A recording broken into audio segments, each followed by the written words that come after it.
Hello friend, मैं अभिषेक शर्मा आपका technical classes में स्वागत कर रहा हूँ। यहाँ पे अपन बात कर रहे हैं चैप्टर 5 जो कि है kinematics of flow and ideal flow. तो इसके अंदर अपन बात कर रहे हैं वेलोसिटी पोटेंशियल फंक्शन है, स्टीम फंक्शन की बात करेंगे। तो इन दिस केस सबसे पहले अपन इसी जो ये वाली जो वीडियो होने वाली है उसके अंदर अपन वेलोसिटी पोटेंशियल फंक्शन ही देखेंगे। जनरली जो वेलोसिटी पोटेंशियल फंक्शन होता है नॉर्मली क्या होते हैं आपके सामने ये लिखा हुआ है, पर इसकी बेसिक डेफिनेशन देख लेते हैं क्या होता है। एक तरीके से एक स्केलर फंक्शन होता है। स्केलर फंक्शन आप देख सकते हैं यहाँ पे कि it is defined as a scalar function of space, यानी कि एक्स वाई जेड की डायरेक्शन में हो सकता है। जैसे आप यहाँ देख सकते हैं एक फंक्शन है आपका एक्स वाई जी की डायरेक्शन में of space and time such that its negative derivative with respect of any direction given in the fluid velocity in the direction। तो कहने का मतलब है कि कोई भी कंपोनेंट है, जैसे मैंने माना कि u ले रहा हूँ, अगर उसका कोई नेगेटिव डेरिवेटिव है विद रेस्पेक्ट टू किसी भी डायरेक्शन में, यानी कि x में है तो वो u कंपोनेंट को रिप्रेजेंट करेगा। v के लिए बात करूंगा तो वो आपका y को रिप्रेजेंट करेगा। सेम टाइम पे स्केलर फंक्शन है, जैसे आप यहाँ देख सकते हैं कि u v w are the components of velocity x y z respectively. तो ये एक तरीके से आप देख रहे हैं यहाँ पे फाई है, ये फाई जो कि रिप्रेजेंट करता है यहाँ पे। आगे देख लेते हैं अगर रेडियन, यानी कि रेडियन के केस में और आपके एंगल के केस में अगर इसको कंसीडर किया जाए तो क्या निकल के आता है। तो यहाँ पे दे रखा है कि रेडियल डायरेक्शन और टेंजेंशियल डायरेक्शन के केस में जब अपन बात करते हैं कि जो आपका कंपोनेंट होता है तो वो क्या होता है कि u suffix r del phi over del r, जैसे कि जो ऊपर था वही है, बट क्योंकि जो कंपोनेंट है वो आर और थीटा के रेस्पेक्ट में चलता है तो इस केस में जब अपन उसको थीटा के रेस्पेक्ट में निकालेंगे तो 1/r बाहर आ जाता है, del phi over del theta रहता है। तो ये आपको याद रखना है यहाँ पे। तो ये दो कंपोनेंट है आपके पोटेंशियल फंक्शन के लिए। जब इस फंक्शन को अपन एक स्टेडी फ्लो की इक्वेशन जो होती है इनकम्प्रेसिबल वाली कंटिन्यूड इक्वेशन के अंदर जब हम इसको पुट करते हैं, यानी कि del u over del x, del p over del y, del डब्ल्यू ओवर डेल जेड को जब अपन पुट करते हैं इसकी वैल्यू, तो आप देखेंगे अपन u v और w की वैल्यू निकाल चुके हैं। ये वैल्यू मैंने यहाँ पुट कर दी, ये वैल्यू मैंने यहाँ पुट कर दी, ये वैल्यू मैंने यहाँ पुट कर दी। तो आपके पास एक कंपोनेंट निकल के आता है। तो आप वो देख सकते हैं यहाँ पे इस फॉर्म में रहता है del two phi over del x square, del two phi over del y square plus के del two phi over del z square is equal 0। इसको अपन लाप्लास इक्वेशन बोलते हैं। लाप्लास इक्वेशन आपकी ये भी यहाँ पे देख रहे हैं कि 3 डायमेंशन के अंदर है। अगर 2 डायमेंशन में है तो यहाँ से जो w वाला कंपोनेंट है, z वाला कंपोनेंट है, वो चला जाएगा।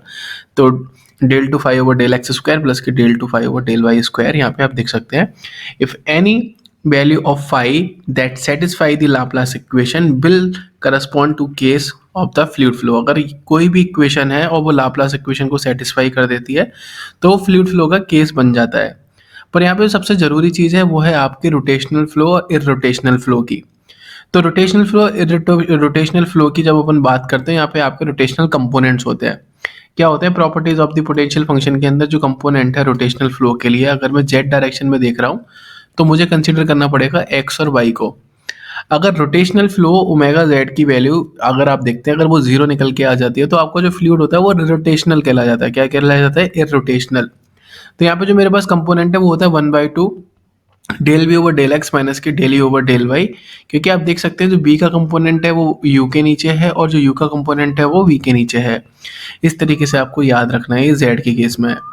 जब आप y के केस में बात करेंगे तो आप देखेंगे y के कंपोनेंट यहाँ होंगे नहीं, यहाँ पे क्या होंगे u के कंपोनेंट के नीचे z का कंपोनेंट होगा और w के कंपोनेंट के नीचे आपका एक तरीके से नोटिस करेंगे u का कंपोनेंट होगा।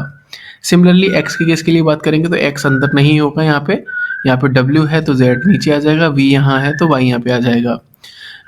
जब इस इक्वेशन के अंदर मैंने जो आपका पोटेंशियल फंक्शन है उसको पुट किया तो मेरे पास इक्वेशन ये निकल गई, आप देख सकते हैं यहाँ पे। और जब मैंने इस इक्वेशन को इक्वेट किया और सिंपल तरीके से आप देख सकते हैं इतना ज़्यादा टिपिकल डेरिवेटिव नहीं है, क्योंकि del two over del x है ब्रैकेट के अंदर माइनस के del two five over del y है।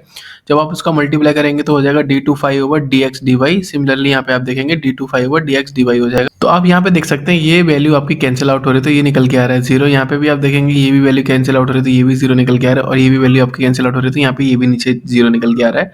तो बताया गया कि phi is a continuous function है इस केस के लिए, और ये दोनों चीज़ें सेम होती हैं अगर आप किसी भी डेरिवेटिव के केस में निकालते हैं, किसी भी केस के लिए निकालते हैं तो उस केस के अंदर आप देखेंगे यहाँ पे कि जो आपकी वैल्यू है ओमेगा जेड, ओमेगा वाई और ओमेगा एक्स जो कि कंपोनेंट अगर आपका जीरो है तो अपन उसको बोलते हैं इररोटेशनल फ्लो। गेट के अंदर 100% इससे एक क्वेश्चन आता है हर बार एफएम के अंदर। वो आपको फंक्शंस देते हैं और वो फंक्शंस के अंदर आपको आइडेंटिफाई कराने की कोशिश करते हैं कि आपका फंक्शन आपका इरोटेशनल फ्लो है या नहीं है। तो उसने यहाँ पे नीचे लिख भी रखा है, ये मोस्ट मोस्ट मोस्ट इंपॉर्टेंट चीज़ है जो कि आपको याद रखनी चाहिए। If velocity potential phi exist the flow should be irrotational. अगर वेलोसिटी पोटेंशियल फंक्शन उसके अंदर एग्जिस्ट करता है तो फ्लो में भी आपका रोटेशनल फ्लो हो सकता है।